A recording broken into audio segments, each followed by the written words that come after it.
Müəllimlər salam, hər vaxtınız xeyir olsun. Hamınızı yeni dərsimizdə xoş gördük. Biz bugün təkrarda artıq proqramımıza təzə əlavə olunan mövzulara keçid edirik. Ona görə bu yenilikləri ən axıra salmışıq ki, proqramda imtahana ən az vaxt qalan bir müddətdə təkrarlayasınız ki, yaddan çıxmasın.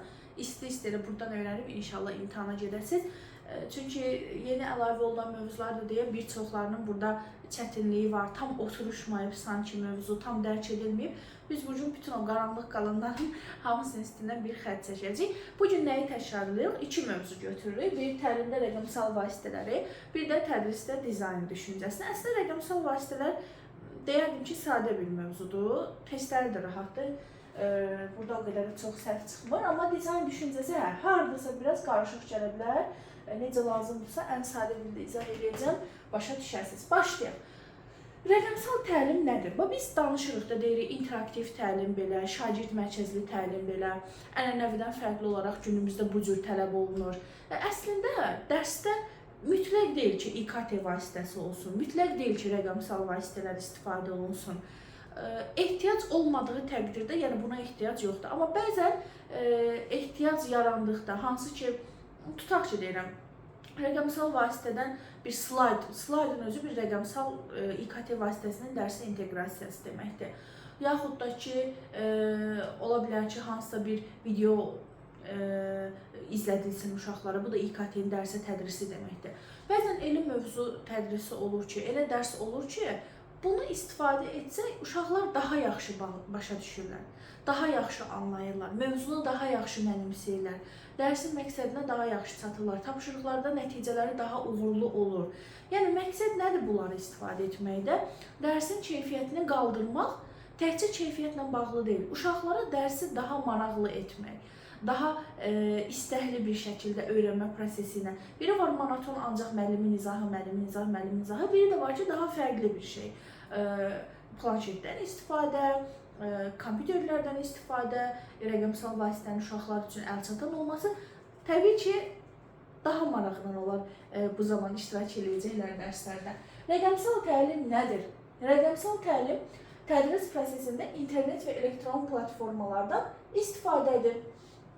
Təbii ki, burada təkcə müəllimin üzərinə düşmür də yük. Məktəbin internet provayderi yaxşı olmalıdır. Bəzən elə olur, məktəbdə internet var, amma girirsən, görsən, adi WhatsApp mesajı belə getmir. O artıq mühitin, dəstələyici mühitin məktəbdə çatışmazlığı deməkdir. Onda müəllim nə etsin? Özündən gəlib internet çəkdirəsi deyil ki, otağa. Yəni, ümumilikdə məktəb rəhbərliyi də bunu dəstəkləməlidir. Bu zaman məqsəd interaktivlik, yaradıcılıq, operativ qiymətləndirmə, fərdiləşdirmə, vaxta qənaət etmə və s. və s.dir. Bəli, artıq bir çox məktəblərdə, bəzilərində bir çox demək düzgün olmaz, bəzi məktəblərdə desə daha düzgün olar, summativ qiymətləndirmələrin kompüterlər vasitəsilə keçirildiyini müşahidə edirik. Bu çox gözəl bir təşəbbüsdür. Bunun müsbət tərəfləri çoxdur. Kağız qənaətidir, bu ekologiyaya da müsbət təsir göstərir, daha obyektiv, daha şəffaf. Misal üçün, kağızda yanaşı oturan şagirdlər bir-birinə baxıb köçürmə riski varsa, burada hər kəsin öz kompüteri var, yəni köçürmə riski daha çox azalır. Variantlardan istifadə etdikdə hətta daha çox şəffaflıq ola bilər. Yəni, burada vaxta qənaət var. Biri var, müəllim aparsın, bir-bir tək-tək yoxlasın, əli ilə mexaniki şəkildə qiyməti, balı hər uşaq üçün, hər sinif üçün çıxarsın, gör nə qədər vaxt aparır.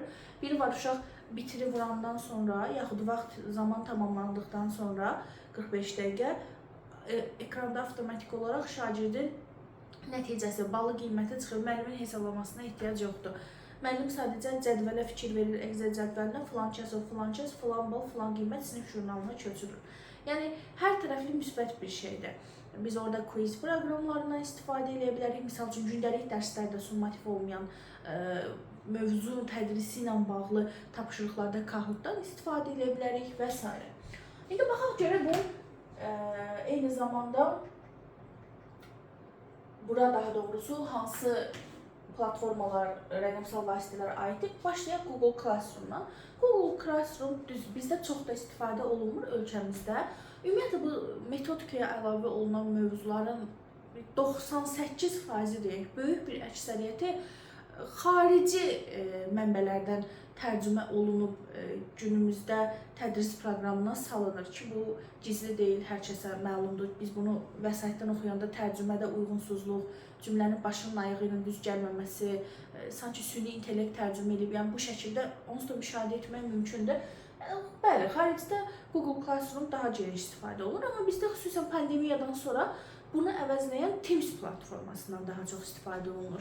Yəni siz bunu bir dənə Teams platforması kimi düşünə bilərsiniz. Yəni Teamsdə necə yeri gələndə həm canlı dərslər aça bilirik şagirdlərlə, ora biz materialı yükləyə bilirik, ora biz tapşırıqları yükləyə bilirik, sınaqları yükləyə bilirik, video izahlar yükləyə bilirik. Yəni bir material deposu olaraq da biz ondan istifadə edə bilirik. Bax Google Classroom-da yəni Teams-in başqa bir versiyasıdır. Onun kimi fikirləşə bilərsiniz. Onlayn sinif idarə etmə platformasıdır. İmkanları tapşırıqlar paylaşmaq, qiymətləndirmə aparmaq, çünki orada biz testlərdə sınaqlar da yerləşdiririk axı. Material yükləmək, uşaqlarla ünsiyyət, çünki orada rəy hissəsi var. Ümumi misal üçün ingilis dilinin ayrı bir qrupu olur, Azərbaycan dilinin ayrı bir qrupu olur. Yəni uşaq hansı fənnə daxil olmaq istəsə, daxil olub oradan həm sınaqları işləyə bilir, testləri işləyə bilir, tapşırıqları, həm materiallara baxa bilir, istər video izah olsun, istər PDF materialı olsun. Müəllim o sınaq nəticəsindən uşağı qiymətləndirə bilir, görün bu mövzunu nə dərəcədə başa düşür, nə dərəcədə başa düşmür və orada ünsiyyət var. Həm bir-birləri ilə müzakirə yarada bilirlər, yazışa bilirlər uşaqlar, həm də müəllimlə. Yəni orada həm də ünsiyyət, bax burada şəkil qoymuşam, ingilis dili, misal üçün tarixdir, ədəbiyyatdır, musiqidir, hərəsinin öz sinfi, görürsünüz müəllimin öz şəkli, sonra orada cədvəl qura bilir müəllim. Teamsdə necə, orada da elə. Uşaq cədvələ baxanda baxır ki, bu gün filan tutaq ki, saatda ədəbiyyat dərsidir, filan saatda tarixdə müəllim mühazirə açacaq, qoşulun mən də qulaq asım. İndi düzdür, onlayn tədrisdə daha çox əlverişlidir.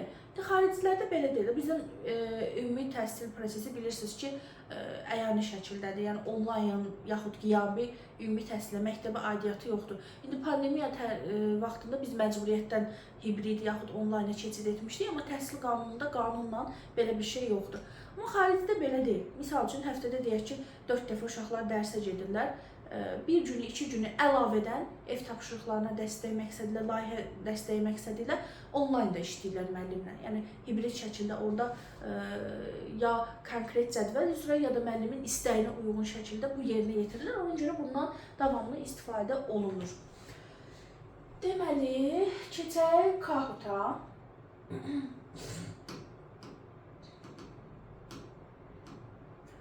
Kahoot belə deyim də, daha rəngarəng, bir müsabiqə tipli, yarışma tipli, hətta canlı olaraq o yarışmaların təşkili həyata keçirilməsi üçün bir qiymətləndirmə vasitəsidir.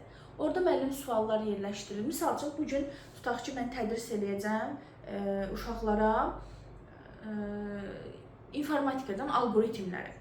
O algoritmlərlə bağlı bir Kahoot yaratmışam. Mövzu tədrisindən sonra uşaqlar tapşırıq işləmirlər. Tapşırıq əvəzinə bununla. İndi orada məktəbdə şərait olur da, hər uşağın özünün ya planşeti, ya uşaqlar keçir hərəsi bir kompüter başına, orada başlayırlar işləməyə. Orada müəllim deyir ki, misal üçün, uşaqlar bax, Kahoot-u başladıram. Başladır, uşaqlar 15 dəqiqənin içində Kahoot bitəcək.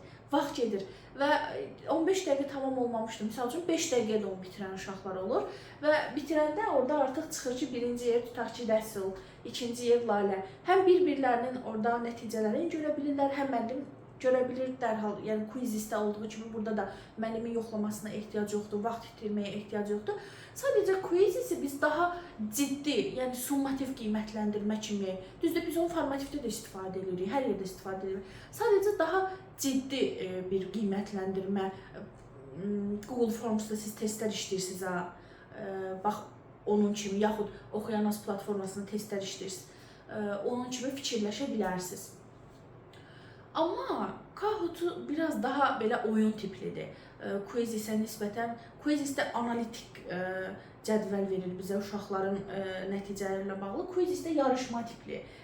Biz orada daha çox şəkillər, animasiyalar sala bilirik. Maraqlı hətta oyun qura bilərik. Oyunu oynaya-oynaya uşaqlar həm də necə mənimsədiklərini, nəyi başa düşüb düşmədiklərini göstərirlər. Yəni bu daha belə biraz oyun tiplidir. Bax, misal üçün puzzle tipli tapşırıqdır. Puzzle uşaqlar birləşdirməlidirlər. Yəni belə də Quizizdən, Google Formsdan yaxud da fərqli olaraq daha burada biz maraqlı bir görüntü əldə edə bilirik. Həm də canlı yarışmadır da. Yəni düzdür, Kahootda 2 seçim var. Canlı qoymayıb, sonradan kim nə vaxt istəyirsə işləsin. Elə bir Kahootda yaratmaq mümkündür. Amma canlı da yaratmaq mümkündür ki, hamı ancaq həmin saatda daxil olmalıdır, həmin saatda başlayır. Tutaq ki, 10 dəqiqəyə yekunlaşır, 15 dəqiqəyə yekunlaşır. Yəni bu dərsdə, formativ dərsdə daha əlverişlidir də. Ev tapşırığına, Quiziz hardasa uyğundursa, amma Kahootda uşaqlar bax 10 dəqiqəyə yekunlaşdırırıq. Hətta elektron lövhə varsa, orada dəqiqənin tamamında uşaqların nəticəsi çıxır. Bax, burada görürsünüz, birinci yer Kevin, ikinci yer Harry, üçüncü yer Paul. Bax, bu şəkildə. Həm onlara bir motivasiya olur, bir növ müsabiqə, yarışma tipli olur. Həm də ki, faydalıdır mövzu mənimsənilməsində. Bəli, bu oyun formatında bir test platformasıdır. İmkanları, yenə deyirəm, Kahootda, Quizizdə formativ qiymətləndirmə məqsədli biz istifadə edirik. Amma daha ciddi görüntüsü olduğu üçün Quizizi summativdə də istifadə edə bilirik. Real vaxt rejimində cavab, yəni hamı eyni anda daxil olur, cavablayır, axırda bir reyting cədvəli çıxır. Reyting cədvəli bax budur, birinci, ikinci, üçüncü yerlər. Ki siz Oxuyan Az platformasındakı sınaqları işləyəndə də əslində görürsünüz, orada ən yüksək yığan kimdir, ad soyadı düşür və s. Əyləncəli bir fəaliyyətdir uşaqlar üçün. Quiziz onlayn analitik test platformasıdır. Yenə deyirəm, Google Forms sınaqları işləyirik sizdən. Baxın, Google Forms sınağının görüntüsü də eyni ilə. Burada görürsünüz, deməli, test qoyulubdur, onun cavabları qoyulubdur. Yəni, onlayn şəkildə də bir də vərəq üstündə işarələmirsən. A-nı işarəlirsən, C-ni işarəlirsən, axırda bitirə vurursan, nəticə orada çıxır. İmkanları şagirdlər öz vaxtına uyğun da cavablaya bilirlər bunu. Düzdür, bu imkan Kahootda da var. Yenə deyirəm, Kahootda zaten 2 seçim var. Həm canlı, həm sonradan işləmək seçimi. Ev tapşırığı kimi də bu göndərilə bilər. Amma Quizizdə canlı işləmə imkanı yoxdur. Nəticələr avtomatik toplanır. Daha çox analitik cədvəl verir müəllimə nəticələrlə bağlı. Ətraflı hesabat verir. Kahootda ətraflı hesabat yoxdur. Amma Quizizdə ətraflı hesabat var. Çünki müəllim orada görür ki, misal üçün Lalə Quizizi 10 dəqiqəyə mi bitirib, 1 saata mı bitirib? Lalə hansı sualı səhv yazıb, hansı sualı düz yazıb? Yəni, daha detallı bir data verir müəllimə, daha ciddi, daha analitik bir cədvəl təqdim edir müəllim üçün. ChatGPT. ChatGPT biraz təzə çıxanda çox məşhurlaşdı, hamı yüklədi, istifadə elədi. Amma bir müddətdən sonra mən artıq ChatGPT-ni sildim, onun yerinə Gemini yüklədim. Kimdə yoxdursa Gemini siz də yükləyə bilərsiniz. Süni intellekt platformasıdır. ChatGPT-yə nisbətən daha dəqiq, daha ciddi bir informasiya verir. Yəni ChatGPT düzdür, süni intellekt deyil, biz ona %100 doğrudur kimi bir etibar edib o məlumata əsaslana bilmərik. Amma yenə də hardasa əlimizdən tutur, nəyisə axtarmağa vaxt baxımından. Biri var 5-10 mənbəyə baxım, o informasiyanı toplayım. Biri var 1 saniyənin içində o mənə o informasiyanı verir. Vaxt cəhətdən mən irəli düşünürəm. Gemini proqramında, misal üçün ChatGPT-yə nisbətən indi hazırda limit yoxdur. ChatGPT-yə misal üçün 2 dənə şəkil düzəltirsən, deyir limit qutardı. Davam eləmək üçün pul yüklə, premium versiyanı istifadə elə, pro versiyanı. Amma Gemini-də elə bir limit yoxdur. Testlərin hazırlanmasıdır, sınaqların yığılmasıdır, sualların tərtib olunmasıdır, afişaların, elanların, vizual vasitələrin, slaydların hazırlanmasıdır ki, Gemini-dən istifadə etmək mümkündür. ChatGPT-nin daha təkmil versiyasıdır da, belə deyək. ChatGPT süni intellekt əsaslı köməkçidir.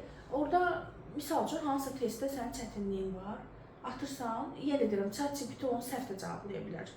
Yəni, mən özümü sınamışam, görürəm, çox vaxt səhv cavab verir. Amma Gemini hələ olub düzdür, misal üçün 10 sualdan birinə səhv cavab versin, amma 9-una düz cavab vermə ehtimalı daha yüksək olan, daha ciddi bir platformadır Gemini. Mənim ürəyimdə demək olar, hər gün mən ondan istifadə edirəm. ChatGPT süni intellekt əsaslı köməkçidir. Sual verirsən, cavab verir. Nəyisə axtarmaq, araşdırmaq ehtiyacın var, soruşursan sən cavab verir. Səsli cavab vermə funksiyası da var, yazılı cavab vermə funksiyası da var. İstifadə eləmək yəni mümkündür.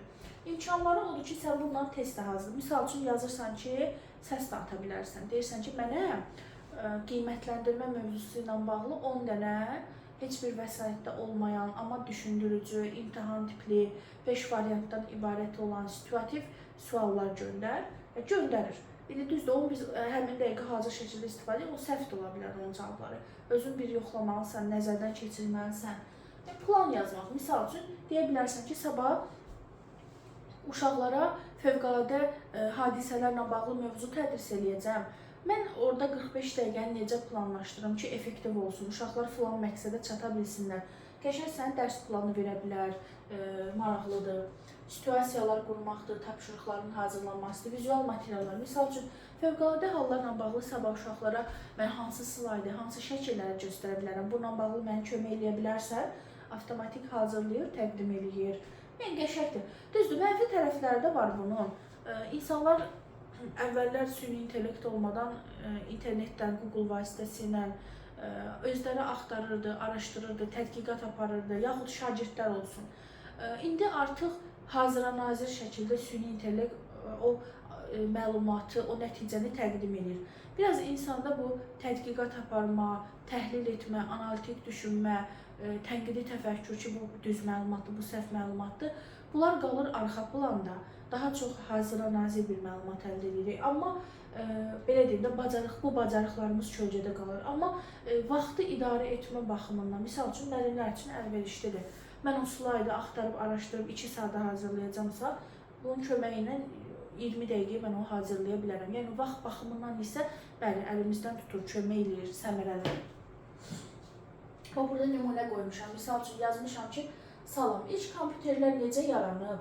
Biri var, mən bu axtarım, araşdırım, 1 saata dəqiq məlumatı tapım. Biri var ki, mənə lazım olan məlumatı təqdim edir. Bax, burada özəl punktlara ayırır, səliqəli, səhmanlı, ən qədim hesab vasitələri, mexaniki hesab maşınları. Yəni, maraqlı bir proqramdır. Düzdür, pro versiyası olmasa, pulsuz olsa daha gözəl olardı. Sırf o pro versiya bezdirdiyi üçün mən onu sildim, Gemini'yə keçdim. Gemini hələ ki yaxşıdır, gələcəkdə pulda eləməsələr yaxşı olar. Canva proqramı. Bundan çox geniş istifadə edirəm, artıq hardasa 5 ildir. Canva proqramı, mən paylaşıram dərslər başlayanda posterlər. Bax, onları Canva proqramı ilə yığırıq, yaxud da logoların hazırlanması olsun, kursun logosudur, başqa bir şeyin logosudur. Mən hətta məktəbdəki şagirdlərimi yarışmalarda təltif eləmək üçün Canva proqramı ilə sertifikatlar, təşəkkürnamələri hazırlayıram, sonra onu print eləyirəm. Çox qəşəng və material çox gözəl olur. Ondan sonra YouTube bu dərslərimizin qabaq fotoqrafı var, linki göndərəndə orada düşür mənim şəklim, mövzunun adı, tutaq ki, dərs 30, dərs 40, bax, onları Canva proqramı ilə hazırlayıram. Yəni, çox qəşəng bir proqramdır. İçərisində sertifikatlar, nə bilim, YouTube qabaq fotoqrafları, Instagram üçün storylər, Instagram üçün postlar. Orada bir sıra sizə çoxlu çeşidlər verilir. Qoy, indi girin, bax, hər dəfədə təkmilləşir, daha yeni şeylər əlavə olunur. Bax, açıldı.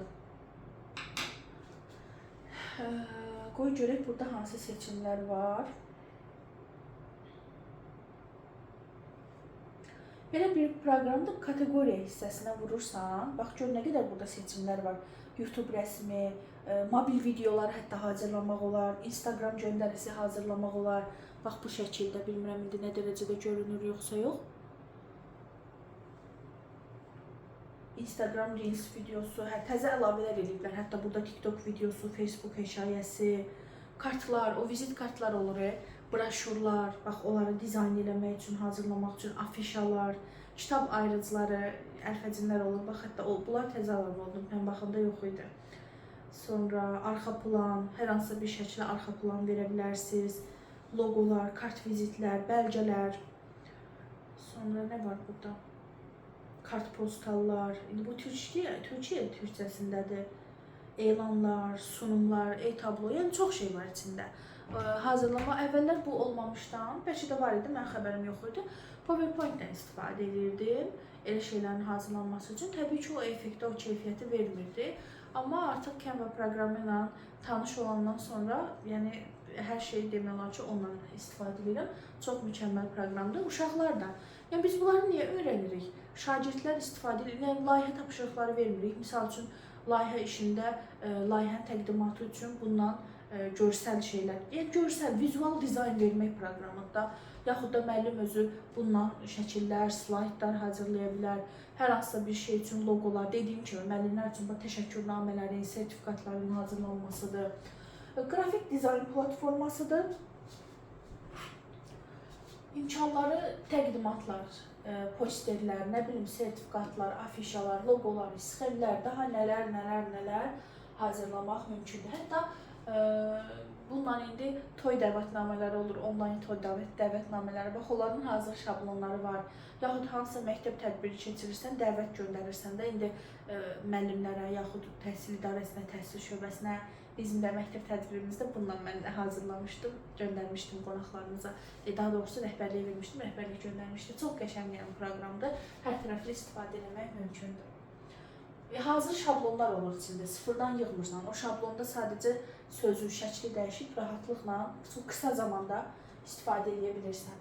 Burada müqayisə vermişəm sizə daha rahat olsun deyə qarışdırmaq üçün. Misal üçün Classroom bir idarə etmə, yaxud bir depo kimi düşünə bilərsiniz, materialın yığılması kimi düşünə bilərsiniz.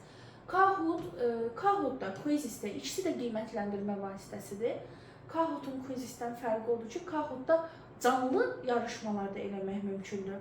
Sonradan ev tapşırığı kimi kim nə vaxt istəyər, daxil olub işləyər, bu da mümkündür. Quizizzdə isə hələ ki canlı yarışmalar yoxdur. Sadəcə ev tapşırığı kimi sınaq yığa bilirik, test yığa bilirik, yaxud ev tapşırığı olmasın, elə dərsdə də istifadə edə bilərik, formativ, summativ məqsədli istifadə edə bilərik. Yəni bu daha detallı uşaqların nəticələri ilə bağlı müəllimə məlumat verir, daha analitik bir data yaradır.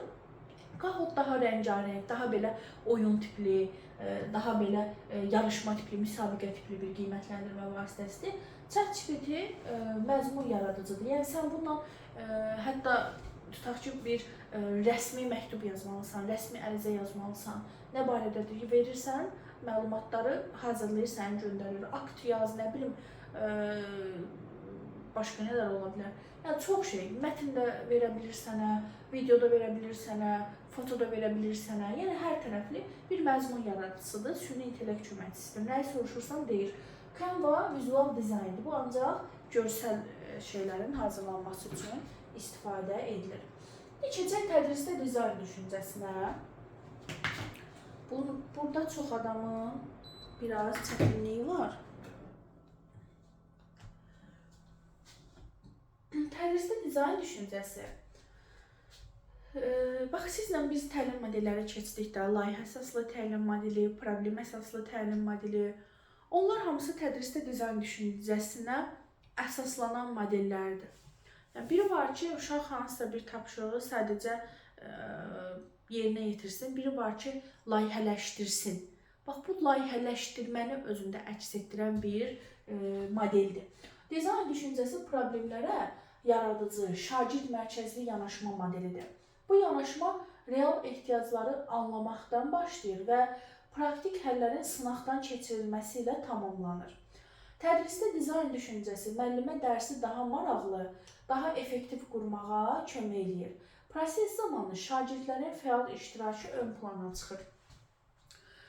Biri var ki, bax, sadə bir problemli situasiya verim, uşaqlar həll yolları təklif eləsinlər, uşaqlar müəyyən fikirlər söyləsinlər. Biri var ki, daha real şəkildə bunun üzərində işləsinlər. Uşaqlar, bax, həqiqətən də bu problemi həll etmək üçün təkcə özümüzü düşünərək yox, başqalarını da düşünərək, onlarla empatiya quraraq, özümüzü onların yerinə qoyaraq, misal üçün, gedin onlarla sorğular keçirin, bir anket keçirin, görün onların həqiqətən də bu problemlə bağlı nəyə ehtiyacı var, onları nəzərə alaraq bu problemin üzərində işləyək, həll yolunun üzərində işləyək. Yəni, bu daha belə təkcə özünü düşünərək deyil də, cəmiyyəti düşünərək yanaşmanı özündə əks etdirir. Ona görə deyir, real ehtiyacları anlamaqdan başlayır ki, mərhələlərdə daha detallı üzə çıxır bu. Dizayn düşüncəsinin tədrisdə müsbət rolu nədir? Tədris prosesi ənənəvi modeldən çıxır, interaktiv, daha tələb olunan modelə keçir. Uşaqlar özləri bu barədə axtarır, araşdırır, bir məhsul ortaya qoyur, onu sınaqdan keçirir. Bu onlara bir motivasiya verir. Bizim işimiz, bizim düşüncəmiz dəyərlidir yanaşmasını verir uşaqlara. Eyni zamanda şagird mərkəzli olur dərs. Uşaqlar sadəcə oturub hazıra nazir bir nəsə əldə eləmirlər, nəzəri məlumat öyrənmirlər. Real olaraq özləri aktiv şəkildə çalışırlar, işləyirlər. Bu yanaşma şagirdlərin problemləri fərqli baxış bucağından görməsinə şərait yaradır. Niyə fərqli? Axı dedim, istifadəçilər, onların ehtiyacları nələrdir? Onlarla sorğular keçirirlər, anketlər doldururlar. Təkcə öz baxış bucağı ilə, öz tərəfindən, öz mövqeyindən yox, başqalarının da mövqeyindən empatiya quraraq problemə yanaşırlar. Yaradıcı düşünmə, əməkdaşlıq, tənqidi yanaşma bacarıqlarını inkişaf etdirir. Müəllim dərs prosesini real həyatla əlaqələndirə bilir.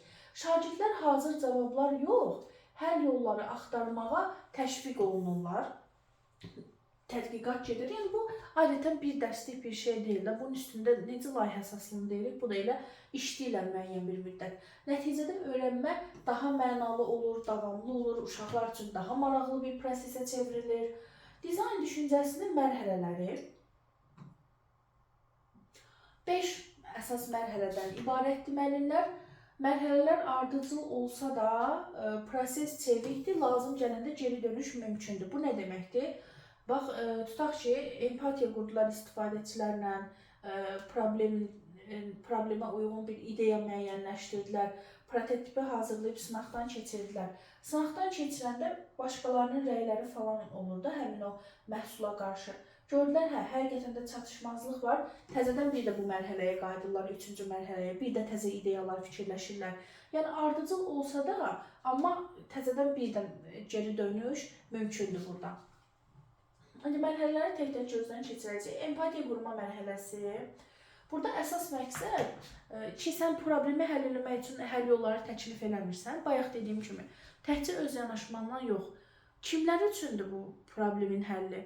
O istifadəçilər var da, o istifadəçilər, o insanlarla söhbət elə bir, gör problem həqiqətən də onların ehtiyacı nəyədir? Empatiya qur. Bu əsas məqsəd real istifadəçinin ehtiyacını, hisslərini, təcrübəsini, qarşılaşdığı problemləri dərindən anlamaqdır, yəni ona empatiya duymaqdır. Şagirdlər tədqiqat apararaq müşahidə edirlər, suallar verib istifadəçinin çətinliyini araşdırırlar.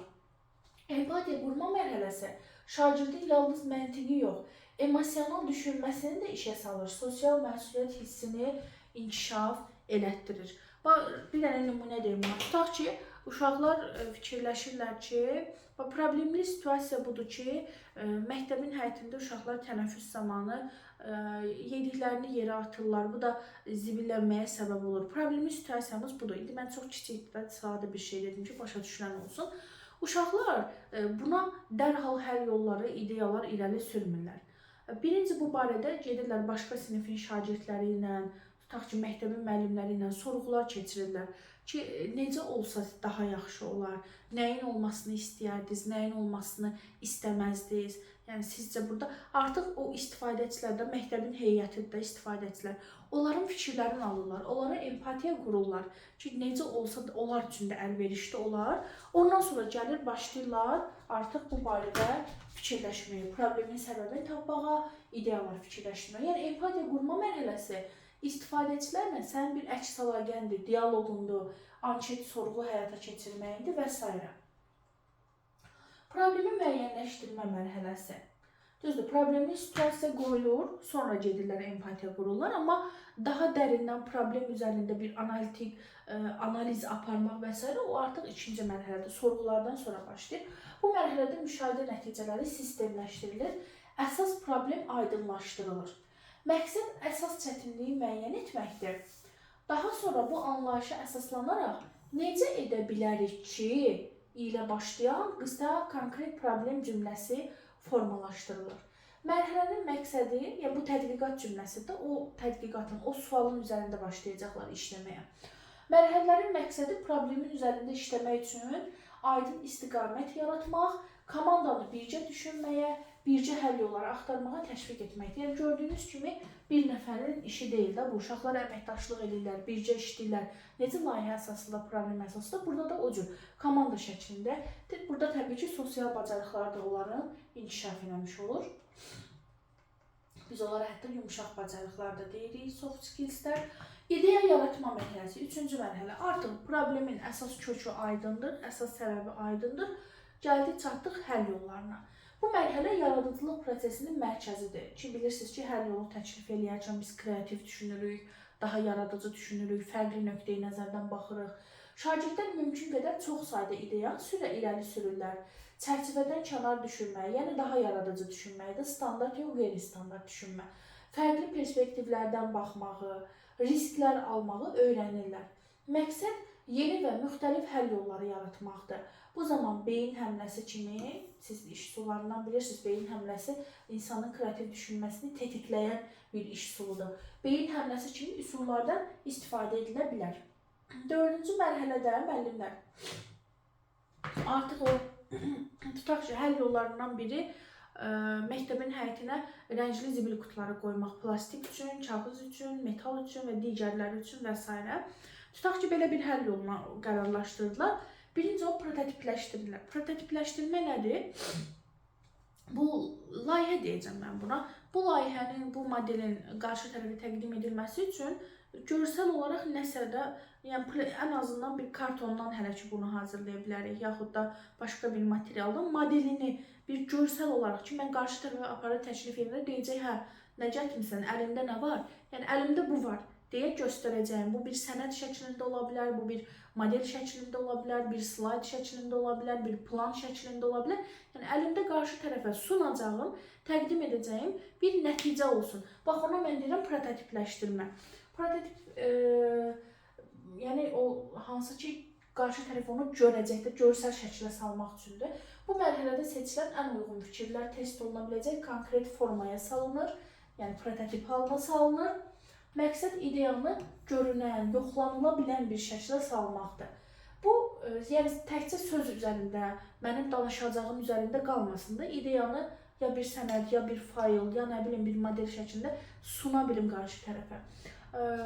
Bu kağız eskizi ola bilər, bir poster ola bilər, bir senaryo ola bilər, plan ola bilər, maket ola bilər, rəqəmsal dizayn formatlı nəsə bir model ola bilər və s. Burada görürsünüz, uşaqlar nəyisə birləşdirirlər, konstruktor şəklində yığırlar, hazırlayırlar ki, ideyalarını artıq prototip halına salırlar ki, qarşı tərəfə təqdim eləsinlər. Bununla bağlı son illərdə çox qəşəng saf müsabiqələri keçirilir şagirdlər üçün. Ondan sonra Texnofest festivalı keçirilmişdi, yəqin ki, yadınızdadır. Orada da uşaqlar layihələri ilə iştirak edirdilər. Yəni orada görürsünüz, hər bir məktəb üçün masa yaradılmışdı və o masaya yaxınlaşanda artıq görsəl olaraq sən görürsən ki, uşaqlar nə işi ortaya qoyublar, nə ideya ortaya qoyublar. Bax, o iş artıq prototipdir. Test etmə, sınaq mərhələsi. Bu mərhələdə prototip real istifadəçilərlə sınaqdan keçirilir artıq və rəylər əldə olunur. Bu müşahidələr əsasında prototipdə konkret düzəlişlər aparılır, tapşırıqların ardıcıllığı dəyişdirilə bilər, ehtiyac varsa, yaxud da dil daha da sadələşdirilə bilər, proqram dili, vizual dəstək daha da artırıla bilər, lazımsız element varsa çıxarıla bilər. Yəni, sınaq artıq o məhsul var və biz onu test edirik, sınaqdan keçiririk, başqaları da bunu görür, rəylər bildirir. Misal üçün deyir ki, bu belə olsa daha yaxşı olar, tutaq ki, bu belə olsa daha məqsədli olar. Bunu çıxardarsınız, ehtiyac yoxdur və komanda da baxır, həqiqətən də bu rəylərdən açıq düşüncə tərzi olaraq nəticə çıxardırlar. İşlərini daha mükəmməl bir hala gətirmək üçündür sınaq mərhələsi, test mərhələsi. Son mərhələ deyil test mərhələ. Test mərhələdə artıq, belə deyim də, zəif tərəflər üzə çıxır, güclü tərəflər üzə çıxır və uşaqlar onu daha da təkmil hala gətirmək üçün bir imkan əldə edirlər burada. Və bunun nəticəsində həll yolu daha uyğun, daha təsirli bir hala gətirilir ki, o ən sonda artıq yekun bir, belə deyək də, nəticəyə gələcəklər bundan sonra. Buna mən bir nümunə qoymuşam. Misal üçün, ağıllı sinif işıqlandırma sistemi. Bu nədir ağıllı sinif işıqlandırma sistemi? Uşaqlar bəzən Elə olur ki, 2 dərs tutaq ki, sinif otağında olmurlar, kompüter otağında, sonra ardıcı idman zalında olurlar. 2 dərs boş-boşuna sinifin işığı yanılı qalır. Kimsə çıxanda düzdür, növbətçəsinə bu işlərə öhdələnməlidir, amma uşaqdır da yadından çıxır. Yaxud da uşaqlar məktəbdən gedəndən sonra yaddan çıxır, yanılı qalır. Xadimə indi nə vaxt gələcək, nə vaxt təmizləyəcək, nə vaxt işini bitirəcək, ondan sonra. Yəni bunlar hamısı işıq israfıdır. Ümumiyyətlə işıqdır, sudur, qazdır. Biz bu təbii resurslara qənaət etməliyik ki, gələcəkdə bunların yoxluğu ilə üzləşməyək. Bax, bunun üçün ağıllı sinif işıqlandırma sistemi üzərində düşünmək olar ki, sinifə kimsə daxil olanda sensorlarla, o görür ki, sinifdə adam var, yanır. Görür deməkdir, hiss edir. Yəni sensor hiss edir ki, sinifdə boşluqda adam yoxdur, avtomatik sönür. Empatiya qurma. Şagirdlər digər şagirdlərlə, müəllimlərlə qısa müsahibələr aparır. İşığın dərs zamanı hansı hallarda problem yaratdığını aydınlaşdırırlar.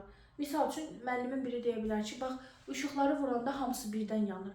Amma əslində bu sağ tərəfdəki işıqlara bizim ehtiyacımız yoxdur. Çünki pəncərədən təbii gün işığı düşür. Sol tərəfdəki tərəf daha qaranlıq olduğu üçün oraya ehtiyac var. Elə bir sistem olsaydı ki, vuranda sol tərəf ayrı yansın, sağ tərəf ayrı yansın, daha əlverişli olardı. Onlar artıq istifadəçidən bunu eşitdilər, bunu nəzərə alırlar. Problemi müəyyənləşdirmə. Necə edə bilərik ki, sinif otağında təbii işıq səviyyəsinə və otaqdakı adam sayına görə işıqlandırma avtomatik tənzimlənsin və işığın sərfiyyatı azalsın, yəni qənaət edək, israf olmasın. İdeya yaratma.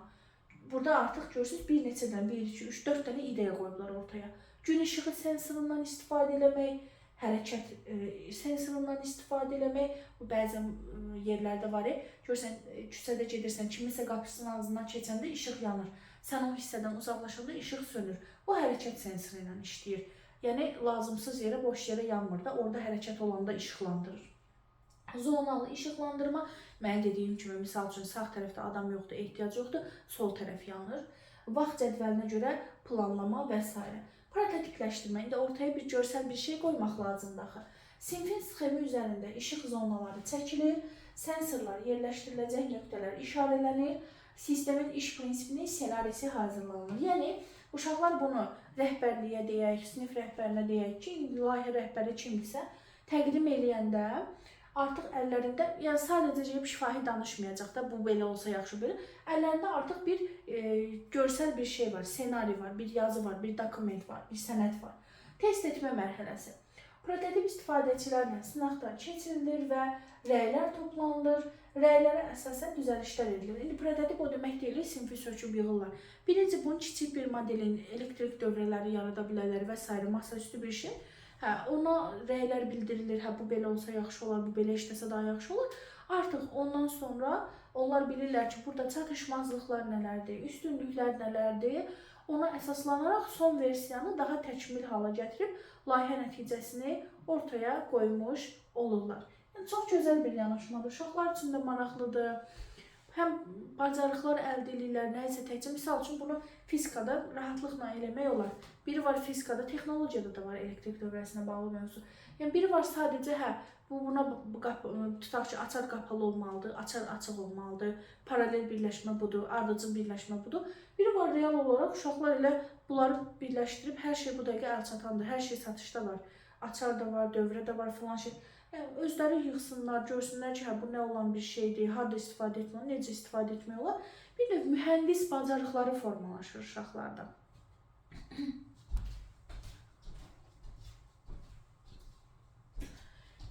Müəllimlər, dərsdə çox yorucu etmək, çox uzatmaq istəmirəm. Yekunlaşdırdıq artıq. Həm bugün tədrisdə, vəsaitimizdə, proqramımızda, çərçivə sənədində verilən rəqəmsal vasitələri detallı öyrəndik, bir-biri ilə müqayisə elədik. Loru dildə, sadə dildə, kitab dili ilə yox, öz başa düşdüyümüz şəkildə, real istifadə etdiyimiz şeylərdə anlamış olduq. Həm də ki, dizayn düşüncəsinin bir növ layihə əsaslı bir düşünmə kimi düşünə bilərsiniz siz bunu. Yenə də deyirəm, layihə əsaslı təlim modelində, problem əsaslı təlim modelində biz bu modeldən istifadə edə bilərik uşaqlar üçün. Bu prinsipdən istifadə edə bilərik uşaqlar üçün ki, daha effektiv olsun. Yəni, burada əsas məqsəd nədir? Layihə əsasında tutaq ki, istifadəçilərin ehtiyacını nəzərə almaq yoxdur, amma burada var. Bu da son nəticəni daha təkmilli hala gətirir. Düzdür, layihə əsasında da uşaqlar sınaqdan keçirirlər. Burada da sınaqdan keçirmə var.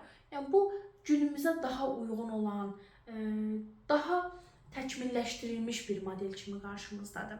Ümid edirəm sizə qaranlıq qalan bir şey olmadı. Ümid edirəm hər şey aydın oldu. Testləri də işləyəndə düzdür. İndi testlərdə demir bu hansı mərhələdir, bu hansı mərhələdir. Sadəcə siz situasiyada baxırsınız ki, tutaq ki, müəllim hər yolunu uşaqlara verirsə, burada dizayn düşüncəsinə uyğun deyil də, bu günümüzün tələbinə uyğun deyil. Yaxud da uşaqlar öz aralarında sinifdə müzakirə edib dərhal prototipləşdirirlərsə, deməli burada istifadəçilərin ehtiyacı nəzərə alınmadı. Bu artıq dizayn düşüncəsinə uyğun deyil. Yəni belə ümumi situasiyalarla, yoxsa bu hansı mərhələdir, mərhələnin adı nədir, belə bir şey düşmür imtahanda. Ümumi sadəcə situasiyada, hətta bizim sınaq testlərimiz də var. Hər dəfə mən izah verəndə deyirəm, bax bu pozitiv insanı özündə əks etdirir, bu falan şeyi özündə əks etdirir. Yəni situasiyanın daxilində siz bundan tanış olub ona uyğun variantı seçə bilirsiniz. Testləri də kim əgər bundan test bankın, testlərin işləyibsə, işləməyə ehtiyac duymursa, düşünür ki, yaxşı başa düşmüşəm, işləməyə bilər. Yox, əvvəlki dərslərimizdə kimsə çatdırmayıb, geri qalıb, test bankından bunların testlərini işləməyibsə, onda elə isti-isti dərsdən sonra dərhal işləsin ki, mövzunu daha da yaxşı başa düşmüş olsun, daha da yaxşı anlamış olsun. Belə. Sağ olun, növbəti dərslərimizdə də növbəti yeniliklərə keçəcəyik sizlə. Allah sizə açıqlıq versin.